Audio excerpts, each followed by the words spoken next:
ഏതു ജന്മകൽപ്പനയിലെ എല്ലാ പ്രിയപ്പെട്ട പ്രേക്ഷകർക്കും മെട്രോ സ്റ്റാറിലേക്ക് സ്വാഗതം. അങ്ങനെ നമ്മുടെ ഏതു ജന്മകൽപ്പനയിൽ വളരെ നിർണായക ഘട്ടത്തിൽ എത്തി നിൽക്കുകയാണ്. ശ്യാമിന്റെ മുഖംമൂടി വലിച്ചു കീറാനുള്ള സമയമായി എത്തിയിരിക്കുകയാണ്. ഇതുവരെയും ശ്യാമിന് തന്റെ ആ ഉള്ളിലുള്ള രഹസ്യങ്ങൾ മറച്ചു വെച്ചുകൊണ്ട് അഞ്ജലിയുടെ മുന്നിലും ശ്രുതിയുടെ മുന്നിലും രണ്ടുപേരായിട്ട് പെരുമാറാനും ആരും രഹസ്യം മനസ്സിലാക്കാതെ ആരും സത്യം തിരിച്ചറിയാതെ ഒളിച്ചു നടക്കാനായിട്ട് ശ്യാമിന് സാധിച്ചു. എന്നാൽ ഇനി അത് പറ്റത്തില്ല എന്ന് ശ്യാം തന്നെ തിരിച്ചറിയുന്ന നാളുകളാണ്. എന്തായാലും ഇപ്പോ അഞ്ജലിയുടെ മനസ്സിൽ ചെറിയൊരു കരട് വീണിട്ടുണ്ട്. ശ്യാമിനെതിരെയുള്ള ചെറിയ സംശയം അഞ്ജലിയുടെ മനസ്സിൽ വീണിട്ടുണ്ട്. ഈ ഒരു കരട് കുറച്ചുകൂടി ആളി കത്താൻ വേണ്ടിയിട്ട് പോവാണ്. അതോടുകൂടി ശ്യാമിന്റെ മുഖം മൂടി വലിച്ചീറാൻ വേണ്ടിയിട്ടുള്ള സാധ്യതകളുണ്ട്. എന്തൊക്കെയായിരിക്കും ഇനി ഈ ഒരാഴ്ച സംഭവിക്കാൻ പോകുന്നത് എന്ന് നമുക്ക് നോക്കാം. അതിനു മുൻപ് ആദ്യമായിട്ടാണ് ഈ ചാനൽ കാണുന്നതെങ്കിൽ തീർച്ചയായിട്ടും സബ്സ്ക്രൈബ് ചെയ്യുക. അപ്പോൾ ഞങ്ങളുടെ പുതിയ സീരിയൽ റിവ്യൂ വീഡിയോസ് എല്ലാം നിങ്ങൾക്ക് ലഭിക്കുന്നതായിരിക്കും. അങ്ങനെ നമ്മുടെ അശ്വിൻ ആ ഒരു സത്യം തിരിച്ചറിയാൻ വേണ്ടിയിട്ട് പോവാണ്. കാരണം ശ്രുതി ആദ്യം ശ്രുതിയോട് അശ്വിന് പ്രണയം തുടങ്ങിയെങ്കിൽ പോലും ചില സംഭവങ്ങൾ കാരണം അതെല്ലാം കെട്ടടങ്ങി. എന്നാൽ വീണ്ടും അശ്വിന് ശ്രുതിയോട് പ്രണയം തോന്നി തുടങ്ങിയ സമയത്തായിരുന്നു ശ്രുതിയുടെ വായിൽ നിന്നും ആ ഒരു സത്യം അശ്വിനെ തേടിയെത്തിയത്. ശ്രുതി ഇങ്ങനെ വീട്ടിൽ നിൽക്കുന്ന സമയത്ത് ഇങ്ങനെ ഓരോ കാര്യങ്ങളൊക്കെ ചെയ്ത് നിൽക്കുന്ന സമയത്ത് ശ്യാം അണിഞ്ഞുകൊടുത്ത ആ ഒരു വിവാഹ മോതിരം, ആ വിവാഹ നിശ്ചയത്തിന് അണിഞ്ഞുകൊടുത്ത മോതിരം ശ്രുതിയുടെ കയ്യിൽ നിന്നും നഷ്ടപ്പെട്ടു.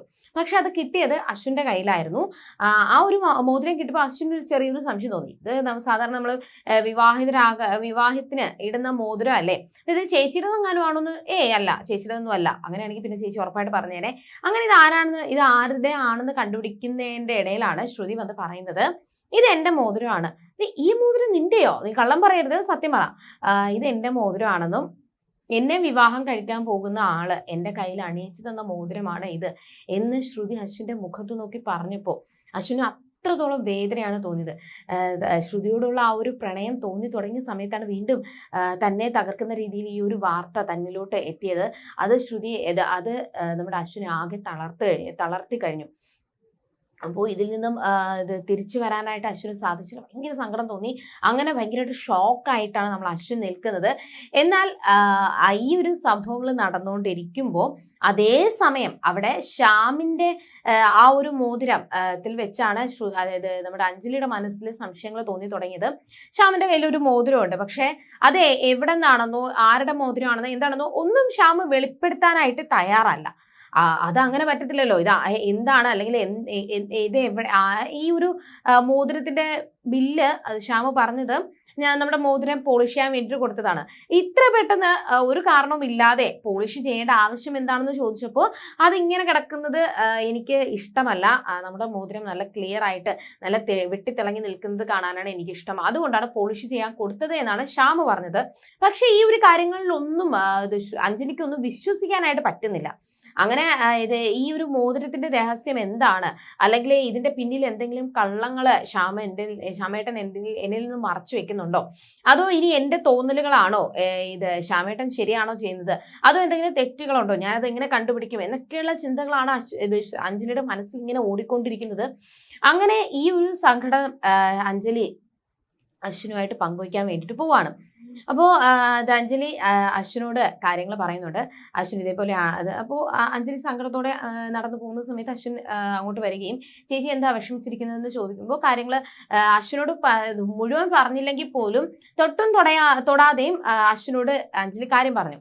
ശ്യാമിന് ഇതിപ്പോൾ എന്നോട് ഇഷ്ടമല്ല, അല്ലെങ്കിൽ എന്നോട് സ്നേഹം കുറവാണ് ശ്യാമേട്ടന് എന്നൊക്കെ പറയുമ്പോഴത്തേക്കും അത് ചേച്ചിയുടെ തോന്നലാണെന്നൊക്കെ അശ്വിൻ പറഞ്ഞ് മനസ്സിലാക്കുന്നുണ്ടെങ്കിലും അഞ്ജലിയുടെ മനസ്സിൽ നിന്നും ആ ഒരു കാര്യങ്ങളൊന്നും പെട്ടെന്ന് മാഞ്ഞു പോകുന്നില്ല. ഈ ഒരു സംഭവങ്ങൾ നടക്കുമ്പോ നമ്മുടെ ശ്രുതിയെ സന്തോഷിപ്പിക്കുന്ന മറ്റൊരു സംഭവം കൂടി അവിടെ ഉണ്ടായി.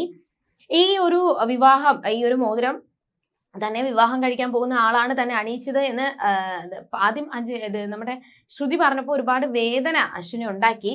എന്നാൽ അതിനുശേഷം അശ്വിൻ പറയുവാണ്, ഇത് മോതിരം ഇത് ആരണിയിച്ചെങ്കിൽ പോലും ഇപ്പോൾ അതിൽ നിന്റെ കയ്യിൽ നിന്നും നഷ്ടപ്പെട്ടില്ലേ, അതുകൊണ്ട് ഞാൻ അണിയിച്ചു തരാം എന്നൊക്കെ പറഞ്ഞുകൊണ്ട് തൻ്റെ പ്രണയം, തൻ്റെ മനസ്സിൽ ഉള്ള ശ്രുതിയോടുള്ള തൻ്റെ മനസ്സിലുള്ള പ്രണയം അശ്വിൻ പറഞ്ഞില്ലെങ്കിൽ പോലും അത് ശ്രുതിക്ക് മനസ്സിലാവുന്ന രീതിയിലായിരുന്നു അശ്വിൻ്റെ ആ ഒരു പ്രകടനം.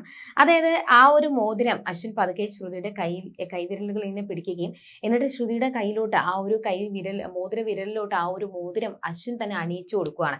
അതായത് അങ്ങനെ യഥാർത്ഥത്തിൽ ആ ഒരു മോതിരം ശ്യാമാണ് അണിയിച്ചു കൊടുത്തതെങ്കിൽ പോലും വീണ്ടും അശ്വിൻ അണിയിച്ചത് കൊണ്ട് അശ്വിന്റെ മനസ്സിലുള്ള പ്രണയം ശ്രുതി മനസ്സിലാക്കുവാണ്.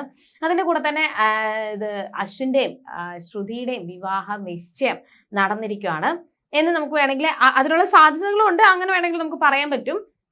ഈ ഒരു സംഭവങ്ങളൊക്കെ നടന്നുകൊണ്ടിരിക്കുകയാണ്. എന്നാൽ ഇതൊന്നും അറിയാതെ നമ്മുടെ അശ്വിന്റെ വീട്ടിൽ തന്നെ ചില പൊട്ടിത്തെറികളൊക്കെ നടന്നുകൊണ്ടിരിക്കുന്നുണ്ട്. അത് നമ്മുടെ മനോരമ കാരണമാണ്. മുത്തശ്ശിക്കും അഞ്ജലിയും ഒക്കെ വേദനിപ്പിക്കുന്ന രീതിയിലാണ് മനോരമയുടെ ആ ഒരു പ്രകടനങ്ങൾ നടന്നത്.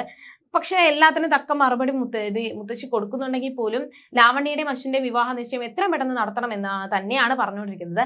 എന്നാൽ മാത്രമേ എന്റെ മകന്റെ വിവാഹം നടത്താനായിട്ട് പറ്റത്തുള്ളൂ, അവന് ഒരു നല്ല പെൺകുട്ടിയെ കണ്ടുപിടിക്കാനായിട്ട് പറ്റത്തുള്ളൂ എന്നൊക്കെയുള്ള ചിന്തകളാണ് മനോരമയുടെ മനസ്സിൽ. അപ്പോൾ ഉടനെ തന്നെ ലാവണ്യയുടെയും അശ്വിന്റെയും വിവാഹ നിശ്ചയം ഉണ്ടാകും എന്ന് മുത്തശ്ശി പറഞ്ഞു. എന്നാൽ ഈ ഒരു വിവാഹ നിശ്ചയം ഉണ്ടെന്നോ ഇല്ലെന്നോ ഒന്നും അശ്വിൻ ഓർക്കുന്നില്ല. അശ്വിൻ എപ്പോഴും ശ്രുതിയുടെ കാര്യങ്ങളാണ്, അല്ലെങ്കിൽ ശ്രുതിയുടെ ഓർമ്മകളാണ് അശ്വിന്റെ മനസ്സിൽ ഇങ്ങനെ ഓടിക്കൊണ്ടിരിക്കുന്നത്. എന്തായാലും ഇനി എന്തൊക്കെയായിരിക്കും അവരുടെ ജീവിതത്തിൽ സംഭവിക്കാൻ പോവുക. ശ്രുതിയുടെ വിവാഹ നിശ്ചയം കഴിഞ്ഞു എന്ന് അറിഞ്ഞപ്പോൾ ഷോക്കായെങ്കിൽ പോലും ശ്രുതിയെ വീണ്ടും മോതിരം അണിയിച്ചിരിക്കുകയാണ് അശ്വിൻ. ഇനി എന്തൊക്കെയായിരിക്കും അവരുടെ ജീവിതത്തിൽ ശ്രുതിക്ക് അശ്വിന്റെ പ്രണയം തിരിച്ചറിയാനായിട്ട് സാധിക്കുമോ? ശ്രുതിയോട് അശ്വിൻ ഇഷ്ടമാണെന്ന് പറയും, ഇങ്ങനെ തൊട്ടും തുടയും ഒളിച്ചു പാത്തോ അല്ലാതെ മുഖത്ത് നോക്കി തനിക്ക് ഇഷ്ടമാണ് എന്ന് പറയുമോ? ഈ ഒരു പ്രണയം അറിഞ്ഞു കഴിഞ്ഞാൽ ഇനി എന്തൊക്കെ പുകിലുകളായിരിക്കും രണ്ട് വീട്ടുകാരുടെയും ഇടയിൽ സംഭവിക്കാൻ വേണ്ടി പോകുന്നത്? ഇനി എന്തൊക്കെയായിരിക്കും അശ്വിന്റെയും ശ്രുതിയുടെയും ജീവിതത്തിൽ നടക്കുന്നത് എന്ന് നമുക്ക് വരുന്ന ആളുകളിൽ കണ്ടറിയാം. അതുവരെയും ബൈ.